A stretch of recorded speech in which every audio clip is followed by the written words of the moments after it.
Just don't die. Is the adaptation of Game 2. I will say there were individual mistakes that put Cloud9 behind. Mark, I know you want to talk about level 1, and you will in a second. But even just in the top lane, like, Summit took 2 tower shots before Lee Sin showed up. Just individual mechanical errors existed. Oh, the taunts coming out as well with the Malphite hover. Hey, you remember these bad boys? This, though, there is a reason that we call this the salty run back. Because you have to be salty as Cloud9 to pick the same comp again and just say, hey, we're going to avoid the camp topside. It's not just the camp topside. The level 1, to me, I didn't go that hard in the cast because I didn't want to flame too hard, but that is such a disaster of a level 1. The blitz mid by Nautilus. Watch mid. You have to watch mid. The blitz mid by Nautilus feels like you're going to lose your flash.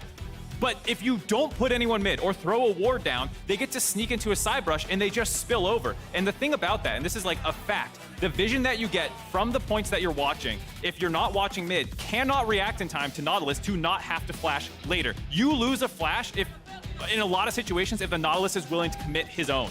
And they did not respect that. They sacked mid vision. Nautilus spills over to the next point in the level 1 point defense, and they kill Blabber, who not only died, but lost his flash and kind of killed his ability to make plays in the early game.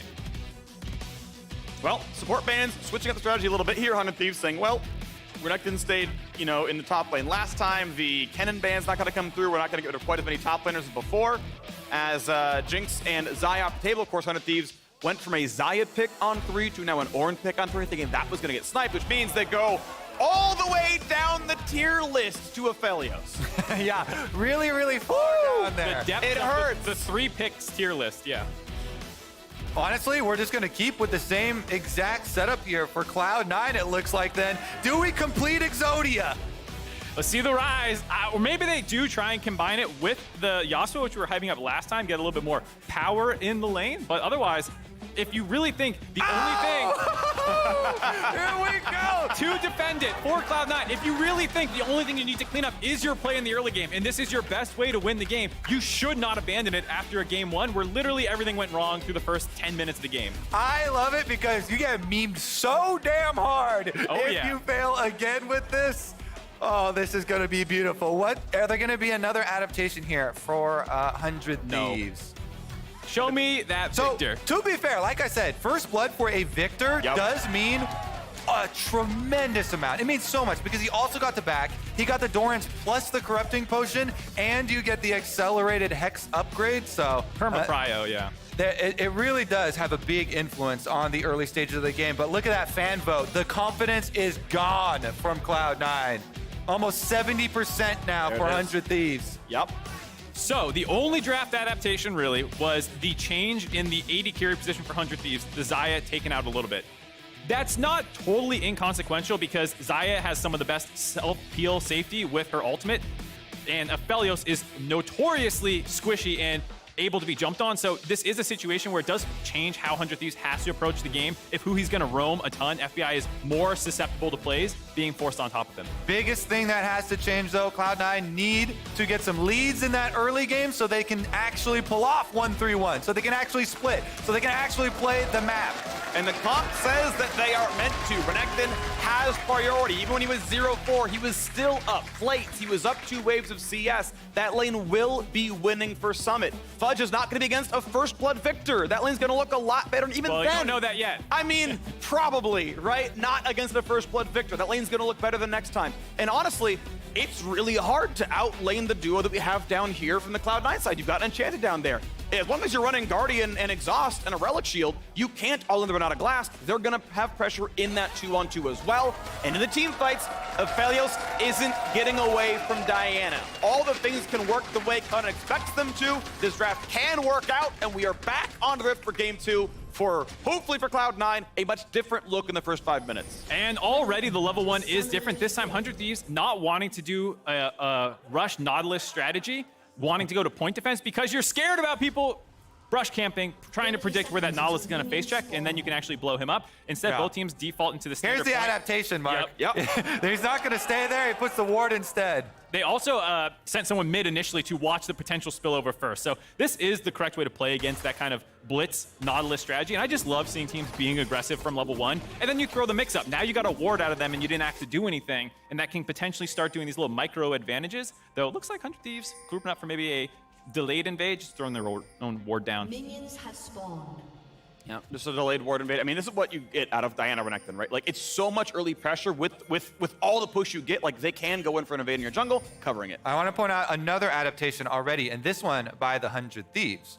Previously, Closer started bottom side. Now he is looking like he's starting up on red, top side start here for Closer. So he will actually not be throwing those ganks top side that Cloud9 expect. He'll be clearing towards bottom, and maybe 100 Thieves want to try and catch them off guard, playing that guessing game. Okay, you think we're just gonna camp Summit again because you've kept all the other variables basically the same in this game. So we're gonna introduce a variable of our own. Closer now adjusting his pathing.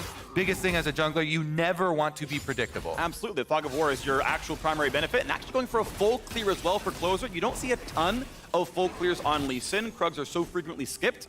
You can do it on Camp 6 when you're like, okay, no map state, cool, but Closer calling the shot right away. He's going for a full clear, and it's double CC lane and bot lane, right? Aphelios will be on purple gun by the time you clear that far, and you're locking someone down for 5 seconds there. Yeah, that's exactly where I was going to go next with this. Was not only is the jungle path changing, but because of the changes in the bot lane, it's a little bit more guaranteed to get that route set up into the hookback. The Nautilus is wanting to play follow-up. So with the shove also being in favor of the Renata lane early on, having that little bit of a range advantage to get that push going, means that it is going to be pushed up. They're going to go and drop a ward at some point, probably when they feel some pressure coming down, but mid lane's pushed in. It means that they're not going to be able to get any vision from mid lane, at least, to try and spot out what Closer is doing exactly. Level 2 going to be coming in now. At this point, you can't really cheat the brush anymore, and so Winston have to play a bit more respectfully. Though they do have heal and exhaust, make the fight a little bit less easy. Lab are going to keep going through his jungle 4 camps onto his blue right He's now. going for it early. Closer's already going down blue. there. They said, hey, they're pushing too much. We are level 2. We can go for the flash route. This is happen. the adjustment. Look at Huhi. Flash from Huhi starts it all. Oh, Berserker wants to go for the wall, but he's going to get spotted, but he's by the wall. He'll be fine. It's going to be the Renata Glask instead. The flash of safety. Q follow, wastes out the exhaust, and it's going to be just enough damage. The flash auto is not enough. Winsome survives crucially for Cloud9. Not enough in the tank, the exhaust, and Winsome walks it off with a potion chugging from the beginning.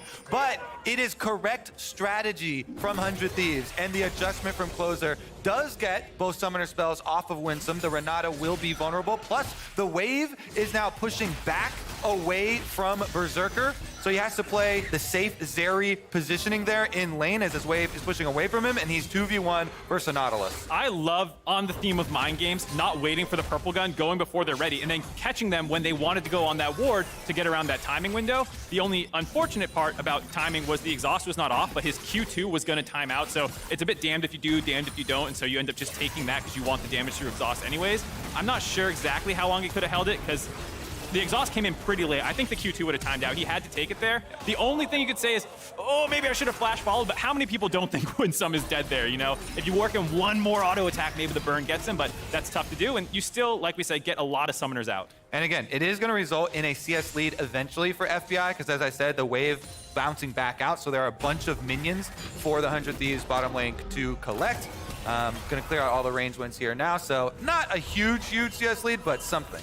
And to be clear, we talked about this in Game 1, Cloud9's comp is a little bit more aggressive at level 6. They are the early game comp. They want to be more aggressive, but until you get Realm Warp, Diana ult, Renekton ult, it's mostly about stabilizing and surviving through Lee Sin's a bit of pressure that he has through the first 6 levels. And the other thing we want to see is Ryze operating as normal, which is pushing out your mid lane and then looking for these side roams. So well done here by the Observer. Sees one of the first ones from Fudge. You're able to take some time, get some vision to the top side of the map for yourself, both for safety, because you now know as Cloud9 that Closer did start top side, so his second round of camps are spawning on that top side, and that's where they want to go find him. And you see the entire squad's going over there. Winsome already on the way up to make an invade towards the Raptor camp, 5 into the game, and Closer getting pushed out right now. Huhi is here as well, but are the numbers really on their favor? Huhi going to be locked up in place, rooted, and just barely walking out, finds his own route, so they get the damage. First blood comes through, Blabber gets revenge, and now 100 Thieves forced to run away. Someday comes down late. He's losing the wave for this play. Exactly. This is not good for Someday leaving the lane while Summit had it pushed in, and Summit wants to try and keep him here. The second invade on Closer's Raptors. The first one cost Huhi his life, and the second one cost their Raptors. Nice play there by C9, getting aggressive. No summoners on Winsome can make invades like that scary, and I think that's why 100 Thieves wanted to go there. Huhi felt like we can kill this guy, but they just never found a clean angle. Closer's Q missed, and 100 Thieves give up the first kill this time around. All right, now we've got the triple roam on Summit. So 100 Thieves are going to return to the kill Summit strat. A lot of CC. Summit times his W well to get the animation through the stun, and that means he's going to be fine. No reprise here. No problems. Good job, Summit. This is a very good window for Summit to avoid, because that is the full roam out topside, the full support roam window. So he has to go right back to base after dying and then walking out to topside, getting nothing, now fully returning. Very good window here avoided by Cloud9. And this is the statement from Cloud9. This is what it is supposed to look like. Hey, we draft 2 pushing solo lanes. When you have 2 pushing solo lanes, your support roam recall timer, you get to go invade. And this is the consequence. He actually went for this, so he kind of head first kind of asked for that one right into them as they're going for the engage, and didn't quite have the fall up there. You know, gravity field attempted to put down, but the damage not in range. Right, Ornn had first moves. The goal is we take this fight, we're 4v3 for 3 seconds. Problem is, it was 2v3 for the first 5, exactly, and he just died. That was a good play, if played a bit slower. And on the point of micro advantages, that snowball of Someday moving first meant he wasn't 6 when Summit was 6, and they tried to do that 3-man gank in the top lane, so they were missing some of the CC they could have potentially used. And these little spillover problems that happen can have big problems when one team wants to snowball. Now it's a 1k gold advantage in Cloud9's favor. You missed a roam window there for 100 Thieves. Now the tempo is back in Cloud9's pocket again, and they can choose the next play. 100 Thieves, they do have good scaling, as we mentioned in the first game. It's just that they didn't need it in the first game. So definitely still have some options. Cloud9, though, want to play off of this. And Someday kind of bouncing it back here. Blabber, a lane gank. Actually just waiting around for the counter gank here, it looks like. Gonna recall within distance for the possible closer move. Ooh, timing though, recalls just as closer shows. He might W in. It's fine. So I do like these kinds of option select recalls or plays by junglers. You want to reset anyways, just run into the lane, hover around while C9 finishes pushing that lane in. It doesn't really cost you any more than a couple of seconds, and it covers such a massive play if you're playing the probabilities of if closer showed up. Now it's a 3v3. And right now, actually, the recall's coming through from Cloud9, or was about to be, as Berserker wanted his next power spike. Ultimately not going to get the Dragon, though, as Ryze is moving over. See, this is a combination of, hey, I am showing my Ryze moving, but also you don't have vision on Blabber. So he was expecting maybe it is a mid and jungle move. However, Cloud9, because Blabber stays in Fog of War, he can just trade for a topside objective instead, and they have successfully delayed the take of that Dragon long enough that they can kind of match these two up. And as this team, you want to kill turrets because you want to split push. Blabber, that is, Cloud9. They want to be able to split push. They want to be able to open up these early gold leads to snowball with. And so they would very gladly trade first Herald here for the pushing power, for the extra early game gold, for that bottom Dragon. However, they're giving up some gold as well since FBI with the white gun takes a plate himself. Yeah, but it ends up being, you know, how good is your early pacing versus the fact that 100 Thieves, the timer starts now. From 15 minutes from this point, they're going to have a Dragon Soul if you don't stop them. If the team fight keeps looking good, if the gold remains relatively close, and we look at 25 minutes in, and 100 Thieves are like, you ready to fight the Ornn, buddy? We got 2 Edmaphelios. That's the kind of timer that we start looking at here, where eventually that becomes a difficult thing to play around. And so the game remains really tense, where both teams are kind of getting what they want out of the early game. Yeah, I think this is a much better representation of what Game 1's draft should have looked like. People can sometimes bandwagon very quickly to a draft just being bad if the thing it's supposed to do doesn't happen. You don't get to show the entire reason we drafted Renekton was to play through him a little bit post-6. And now, this is the part in the game where neutral objectives are down, Blabber has the Rift Herald. Where do Cloud9 want to try and find this gold? In some sense, you kind of would like to make it bot lane. Zarya is probably one of your best options for gold investment, that or the Ryze. Personally, I definitely prefer mid lane Ryze because then you get to threaten and you can even help this area with your Realm Warp. You know, if you take damage that mid turret, if you even kill the mid turret, then you have so much freedom to roam with. And it is kind of notoriously difficult to take Victor's turret otherwise if you don't have Rift Heralds towards mid. So knocking that one down can take away some of the safety that Victor gets to farm up towards that mid game and will allow Fudge to, again, play this Ryze as intended and get some real value out of those roams. He walks up, all he gets out of it is putting a ward down, a full health Renekton. Gonna be hard to kill for 2 tanks. They don't bother for it. Cloud9 gets rid of one of the deep wards themselves, and let's get back on the map. Now, 2 of these champions would be spotted, right? They actually know there's several people down to the bottom side of the river. A little bit of vision checking here, and then as Berserker runs through, they know, okay, bot lane's down there. and ultimately no play for Cloud9, just some wards. I like the adaptation from 100 Thieves this game. They camped top lane because they had such an advantage. This time around, when they haven't had things go well, you heard them talking about the 2v2 for Diana Renekton is terrifying. And so Closer is not trying to make plays around Someday at all this game. They are respecting that power from Cloud9. And these moves by Huhi is a lot about stabilizing your vision, getting these extra wards that I have, putting them to protect a Someday gank from coming in. Speaking of the Diana power, by the way, I just want to point out that he, because of that first blood money, was able to get a very quick proto belt here. So he has advantage over so many individual players here on 100 Thieves. Proto belt for Diana allows you to make plays that you otherwise cannot. It is the big reason why you go proto belt instead of like Rift Maker on this champion, which if you're just DPS checking versus target dummies, has so much survivability and a lot of options there in long fights with Conqueror. But if you have proto belt, the extra dash can both allow you to dodge things like Ornn ultimates or, get in range to get your dash ultimate combination. Yeah, and keep in mind, right, the item doesn't need to stack over time, and it gives flat magic pen. Like, if your goal is let's one-shot Victor, let's full combo the Aphelios, that is the item for that job. I mean, Cloud9 don't win the team fight where Ornn and Renekton are like, who's got more tank stats? Who's going to DPS more? Well, guess what? It's a really obvious answer. But if you one-shot the Aphelios, that's the win condition. Exactly. Blabber doesn't want to go through Someday. He wants to go around Someday. Or over, I guess. Yeah? Just flying. Yep. So you can use him as like a little bit of a catapult where you ult onto him, or excuse me, E onto him. Yeah, E and then is the flash dash over. now. Yeah. They moved it around on me. The other thing I'll say this game is the bot lane focus is what's interesting me for FBI having a bit of a Goldie. They have now sacked the top side completely. Someday down about 20 CS. The positive for 100 Thieves is to get more gold onto him, and he was one of the critical carries for 100 Thieves.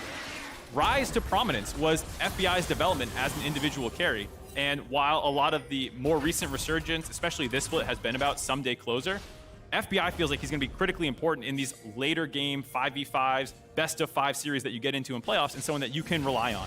For sure. This comp, if you looked at it on paper, then you would immediately think of, okay, the Victor and the Aphelios, those are obviously the stars. Game number 1, it was Closer. He got warped a little bit. Because of the early plays, but on paper, yeah, it should be so much of the work done by FBI and Abadaga.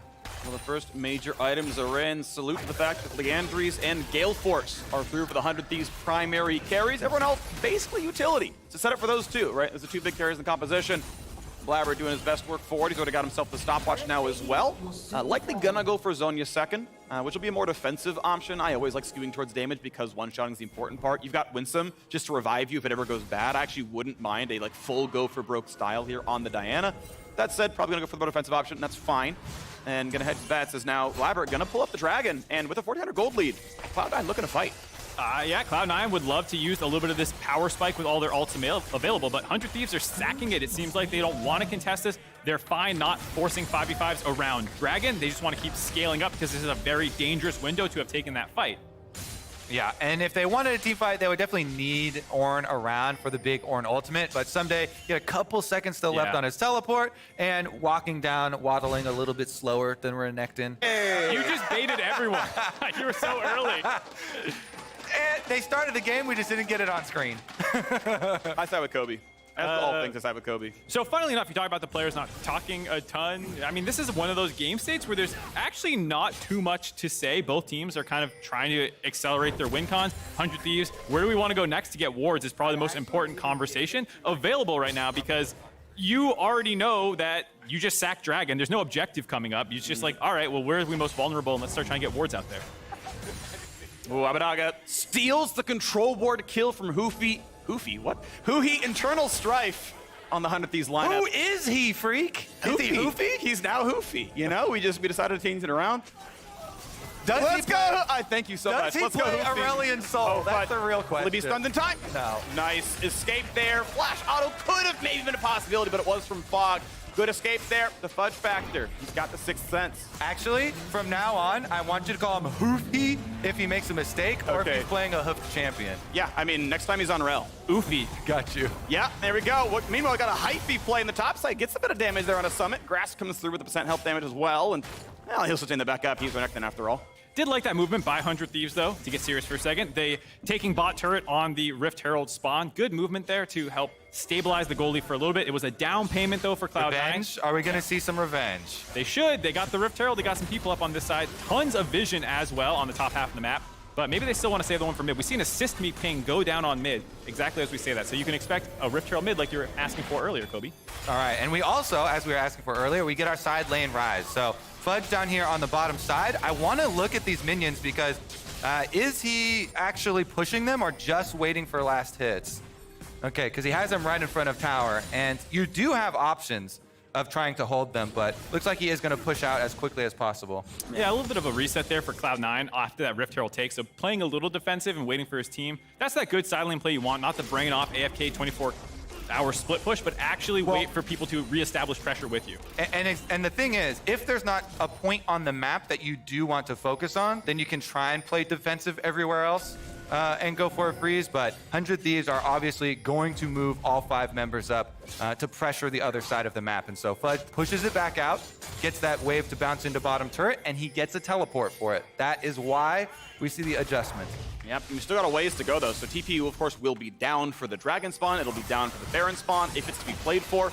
Want to point out we're on a Bloodthirster build path for FBI. Again, knows he doesn't have the safety tools. He's not a Xayah. He can't fly into the air. Gale Force is often not enough to follow a Diana or get away from a Diana. So, okay, we'll get the shield on top. That'll help me survive. You likely see a lock come through again for Huhi, but itemizing in a way to help make sure he's not one shot with the backline access.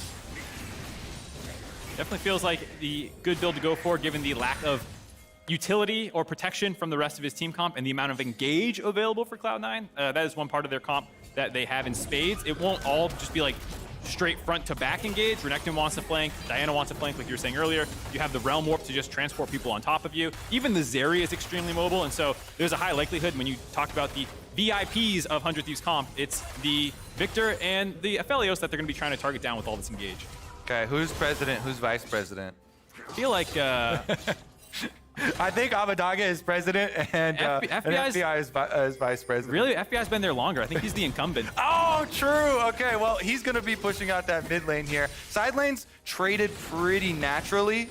Victor going to have to wait for a little bit more safety here, and Fudge is doing what we wanted on Rise. You know, keeping that pressure, pushing out the minion wave first, and threatening the moves here for Cloud9. Again, though, 43 seconds left on this Dragon, so there is time. Around 30 seconds is crunch time, where you got to get down there if you're going to make the choice to go for that objective. It gives you the time to recall back to base and immediately move out towards the Dragon with some control wards in your pockets. The funny thing is, this is still a game where I'm not, or a moment where I'm not convinced they need to contest the Dragon currently. If you're still waiting for Ornn upgrades and you're only 1k down, as Freak was talking about last game, that 1k compressing in time means that you actually are catching up with the hidden gold that Ornn will be getting. So they might actually still go for a weak side play. You see them targeting Summit here. FBI on the way over. Summit going to be a little bit pushed around. Slow's going to be available. The flash is not nearly far enough. He burns every cooldown and still drops dead. Niles! No! Oh my God! I love it. The ability and the confidence to go with the self-burn. Oh, yeah. The roast there. He knows his brand. Big ups there, Niles. Shouting out Summit. Goes timely as well. Good job by production putting that up as he dies the first time in this game. Again, it's going to cost you, though, because 100 Thieves focus on top side. Look at the split on the map. It is a kill on Summit. It is 2 towers on top side. In exchange for that Dragon, on the bottom side there to be picked up by Cloud9 and the bottom turret itself. Also, 100 Thieves grabbed the top inner turret as well. So far, the turret trade is a little even. They will get this Rift Herald charge down. Someday probably won't be able to defend this one. So still, technically, in terms of turrets, a trade up. But in terms of gold, you'll realize once this drops, it's still actually in 100 Thieves' favor, as well as the fact that they were able to get a lot of that gold onto FBI, who we identified as one of the bombs for this team. The BT completed right there.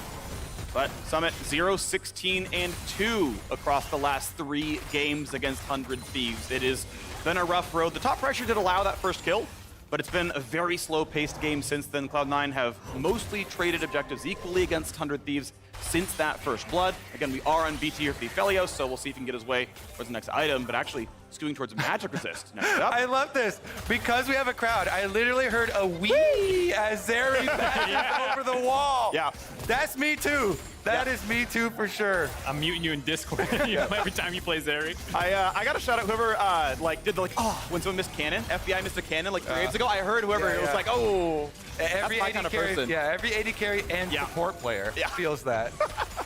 Hey, supports get to they get to run dematerialize if they can last it from half HP. Supports have no excuse for missing cannons, and yet mine still find a way to do it. All right, well, we are transitioning towards the big team fight setup. And again, 100 Thieves actually are in a pretty stable scenario if they can start the fight with Ornn Nautilus on the front, getting some CC on a Cloud9 member. So Cloud9, while they do have the gold lead this time around and dragon lead as consequence of Summit getting dove on top side, they do have to be very careful about vision management to not become the victims of Nautilus ult, which is point and click, into Ornn ultimate, which is multiple screens long. The engage on 100 Thieves is very, very threatening if you do not have vision and you spread out too much. So the management of the map here is what we'll look at next as we get another quick pause.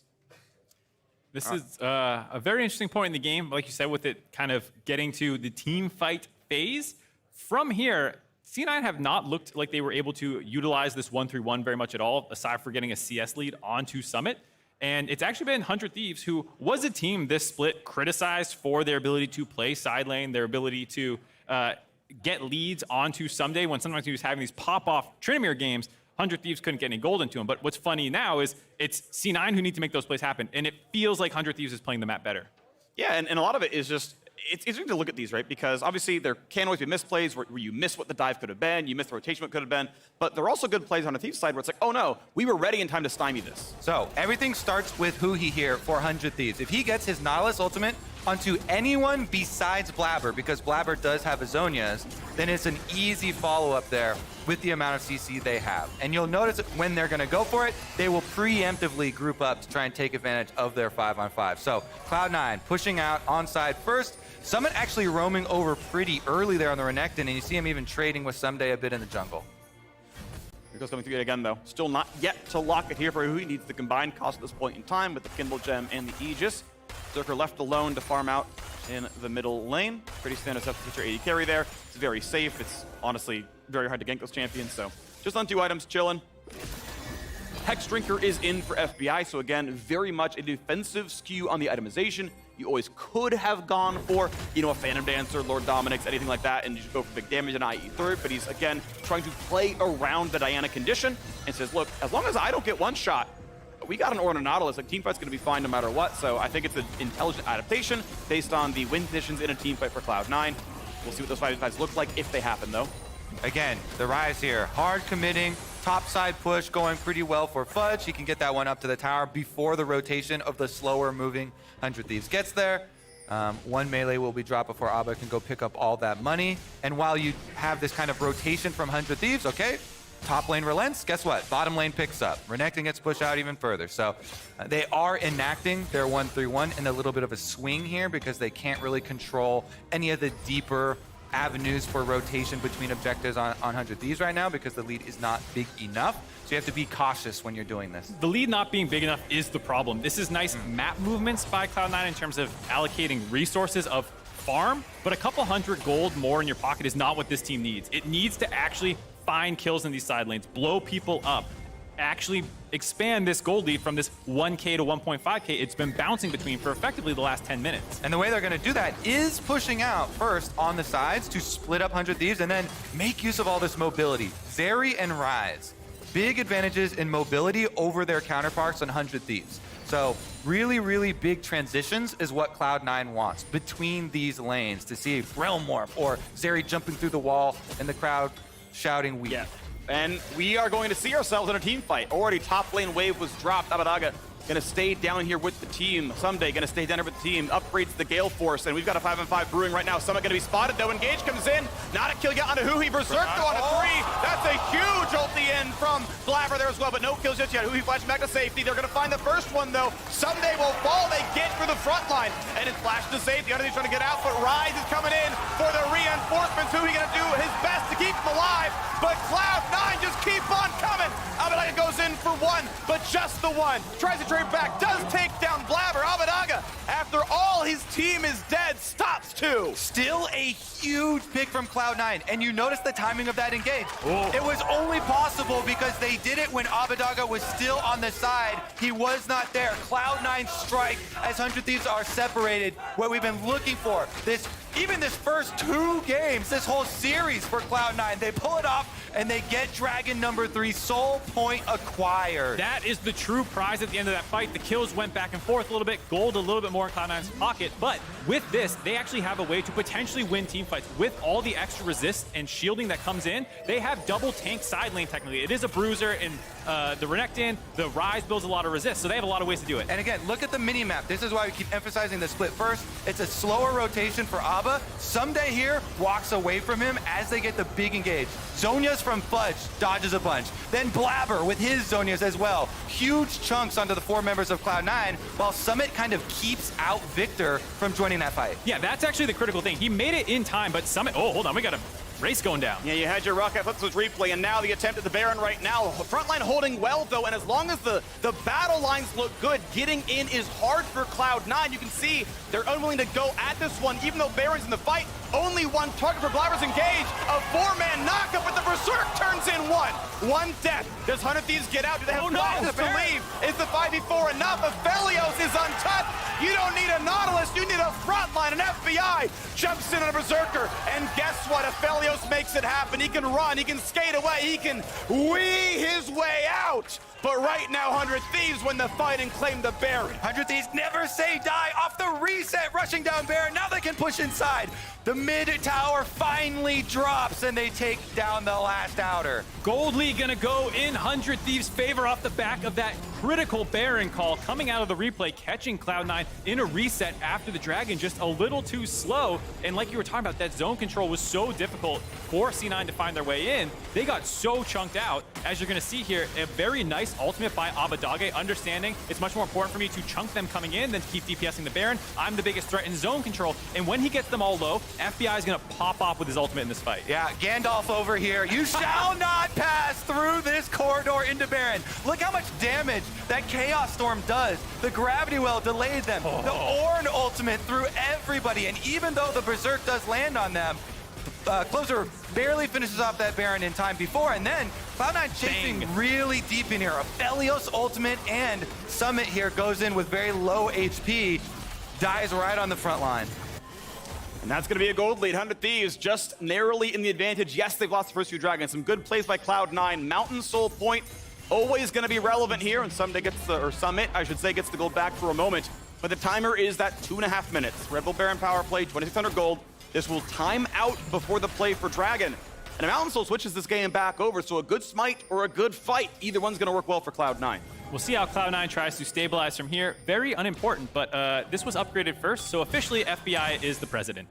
Yeah, you got that one a couple levels ago.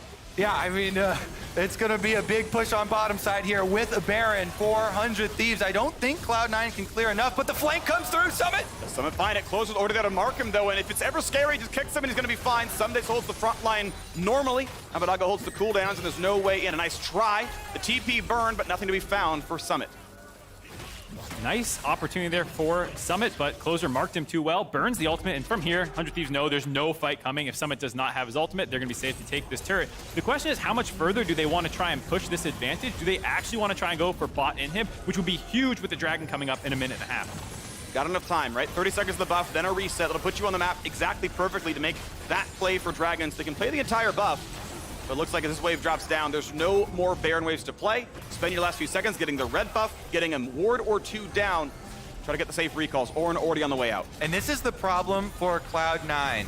It's difficult for them to fight this front to back through 100 Thieves, but there is a concentrated area on the map that you have to go to be able to get this objective. Unless they're going to count on some sort of risky steal or something like that, you want to try and preemptively push out your sides to set it up and get the map in your advantage first. Vision advantage in River acquired here for Cloud9 well in advance, 50 seconds before the spawn of Drake.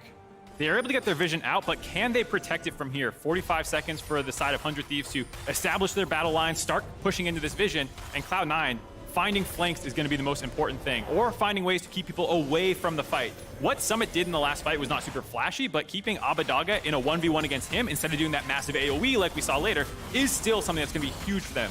And that was an advantage acquired by Cloud9 splitting the map so that Abba could not start the fight with the team and had to transition over through other members. But this time around, they get to start as a team, the full 5-on-5 grouped up, both carries in the back. This is what I was worried about. It's so hard to stop an Ornn from walking in and clearing your vision. Cloud9 give that up completely and look to enter in through the bot part of River for this 5v5, but it's relatively front to back. All 5 members of Cloud9 grouped up right here. So he spots it, sees all the engaged tools, and they know where Summit is, and his TP is down. Fudge has burned his now as well, so the flanks aren't going to be there outside of Realm Warp, and it's time for the Victor poke to try to get something done. Blabber's still towards the front. Will he find a good target there? Aphelios has every cooldown available. Zap's not going to land. From the Zeri, there's the Realm Warp flank. They got Summit in there, but he gets just deleted. Frenzy comes across, hits a bunch of them. The zone is going to look pretty good. Decent damage out of Blabber, but it's not going to be enough. Gets the heal, gets out, closer, tries to stay alive. But Berserker's on the flank. Berserker's trying to carry the team, but it's a 5 versus 3. Is it going to be enough? Blabber for the fight. Can it be a steal? Blabber wants it, and it's going to go over to FBI. Claims the dragon. Triple knockup. Team fight continues. Can Cloud9 get anything done? After the backline, Berserker finds one. They get a second, and Berserker keeps going. Fudge keeps going. What a team fight for Cloud9. And he gets bailed out. Berserker goes down for a split second, but he gets bailed out by Renata. Cloud9 get it, and they're going to push through the base. Absolutely monstrous team fight for Berserker. We are hyping him up as the late game insurance policy for Cloud9 all season long. He had his eyes on one person, Closer. He was taking him down. He made sure to take down the jungler, and their rewards are going to be Nexus turrets as well. Closer's backup. He was killed first because that was Berserker's first target. What can he do? Root comes in, kicks the round, got a GA, now into the turret, but the respawn's coming through as well for Huhi. Do they have enough in enough time? 3 seconds out of Aphelios. They land the Q, but Lee Sin's dropped already. They trade one back. The Renata Glass took a turret shot and fell. Next to turret number 2 will drop. Fudge will be CC. They should get 2 back. Kill on the board for FBI. And now is there more? A teleport comes in. Someday here as well with Abadaga. The target is Berserker. It's gotta be. Jukes away, can't survive. Summit still cannot get a kill on the board. 0, 5, and 0. The reverse ace, and it's time for game 2. Now, do they have the time? 20 to 40 seconds per revive, but the waves are nowhere close. They say a wave's in top lane, so go through the top side. 10 seconds on Blabber and Winsome. It's going to be very risky to try and go all the way from here. I think they are... This should probably be just the inhibitor and going for Baron, because the respawn timers will come in if you get caught up at the Nexus turrets. Inhibitors are going to go down. They're playing up. They're playing up against the inhib, meaning they might want to play forward. Baron. Go Baron instead. Okay. They pull back instead. Out they go. Please, I don't want to ping pong between Nexuses. Why? It's so fun. It is. No, this is absolutely the right call for 100 Thieves, especially given we've talked about all game long, the scaling advantage. Don't flip it. C9 in that position. How many more team fights is Berserker going to hard carry you? I understand that. But they can TP. They can contest. Cloud9 have TP on Summit. He's the last one alive. He can TP. They're pinging the ward in the base, though. Yeah, he's going to TP the game. And Lee Sin's going to come back. Closer to stop, but I don't think he can win the 1v1. He's down a level. Baron's been claimed. Recalls are fast. Ryze is dead. And you're going to get a recall out of Aphelios. There's no way you win the game here. I understand the attempt to try. You don't know where Lee Sin is until he shows. But at the end of the day, there's nothing going for Cloud9. It was a cute idea, but that is not going to work from a full health Nexus with a Renekton by himself. Well, they also were damaging the Baron so quickly. 100 Thieves had the Baron basically wrapped up by the time the TP completed there. What an exciting exchange here in game number 2, and yet we have a similar outcome. The 100 Thieves, even with an open inhibitor mid, down, super minions coming in, they can push against that lane and take away the advantage that Cloud9 had earned themselves and just force this Baron-empowered push right down to the Cloud9 Nexus. Keep in mind, Fudge does have his teleport. Not the best turret damage, but with Realm Warp, there's always the possibility, this isn't a game-ending push, that Cloud9 has that TP play, the Realm Warp play to end the game. That's always going to be in the back pocket. But for now, 100 Thieves push on in with Baron down the mid lane. And I don't think Fudge can base race them. The turrets, the wards are gone. So it's about this play right now.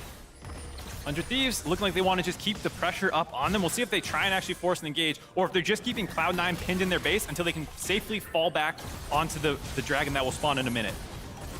The dragon number 3 for 100 Thieves, it would be Soul for Cloud9. The scaling clearly in 100 Thieves' favor. The front line too good, the back line damaging as well. But will there be an X Factor? A little bit of poke on a Summit. Cannon wave down, but now Super's on the top side. This will be a dying Nexus turret.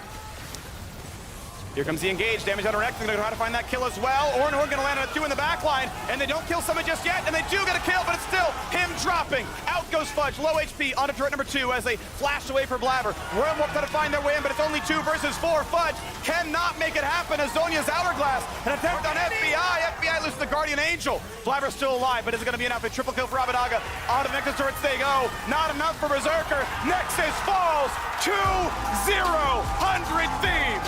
Match point coming for 100 Thieves. 2 quick games in their pocket. That one still, despite the better early game for Cloud9, never really fell out of control aside from that one slip up at the Dragon. Outside of that, 100 Thieves looking super clean. I love it. The salty run back from Cloud9 saying, hey, if you don't have First Blood, if you don't have all these early ganks onto Summit, then we are actually going to win with this comp. And 100 Thieves with a simple no. Yep. The defending champions with the 2-0 lead in this series. Already series point for 100 Thieves.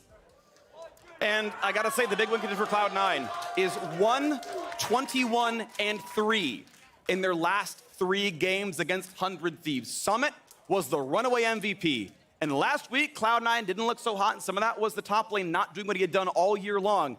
And we're still on that track. We're still on the, look, you're able to get a CS lead, you're pushing your lane, and it's not translating. No, it's not. The bans seem to be totally neutralizing him. We'll have to see if they can adapt somehow in draft. Well, it's gonna be fun. We've got more games to play, of course. Our defending champions continue to